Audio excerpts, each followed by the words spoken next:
Oh, hello everyone, my name is Fernando. Firstly, I apologise for sounding very nervous. It's the first time I've done something like this. But after working for 24 years as cabin crew for an airline, I shouldn't be nervous, as every day I'm standing there pointing things out and telling you how to get your asses out of an aeroplane in an emergency. I wanted to share my story. On the 17th of July 2005, at Scratchwood Open Space in Hertfordshire, was undeniably one of the worst days of my life. I was attacked for being gay by a group of adolescents aged 11 to 16. The first person hit me on the head with a metal pole. The second person said to me, "Here's another one, a gay one," and then punches me in the face. Then the third hits me with a wooden plank on my forehead. My head was throbbing and bleeding, but I'm thinking I needed to get away from this situation. So I ran away down the hill, but fell over. They caught up with me and started kicking me and laughing at the same time. After a while, they stopped and went back up the hill. I got up, and as I picked my bag up, the contents fell out. I quickly gathered everything together, and I started to walk down the hill. I had no energy left. I then heard the short guy who punched me in the face shout, "Hey, we've got his car keys." I turned round, and he was walking back towards the others. After a brief chat with them, he slowly walked towards me, dangling the keys, and shouts, "Do you want these back?" I shout, "You sure?" He throws them at me and then says, "If you ever come back here again, we're going to kill you." I continued down the hill where one path crosses another, thinking it was over. I see two people walking towards me. I approached them for help, but noticed in their hands that they had weapons too. One guy smacked me so hard on my back that it left an imprint. I then ran through a wooded area to get back to the car park.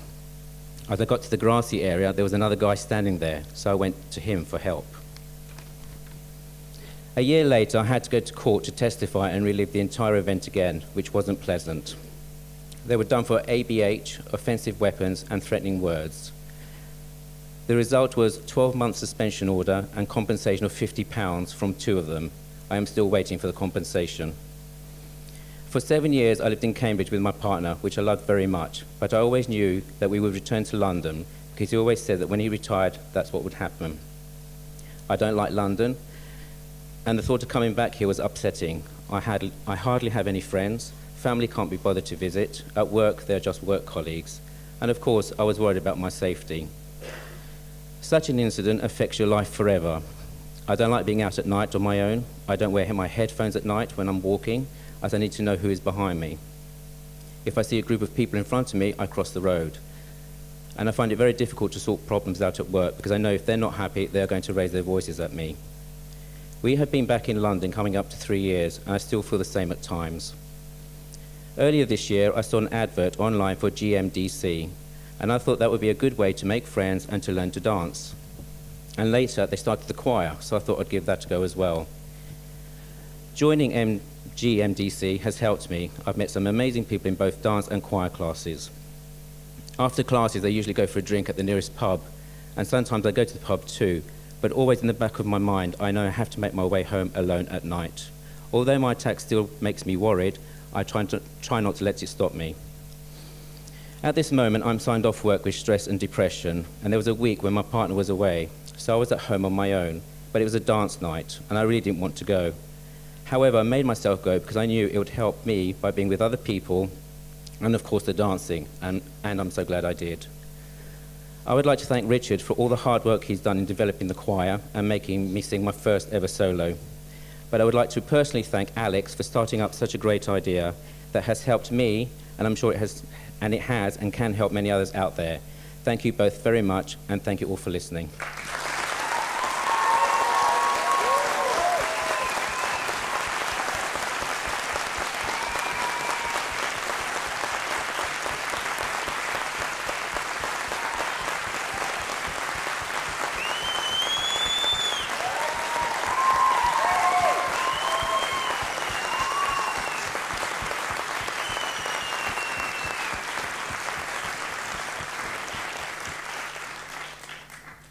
Good evening.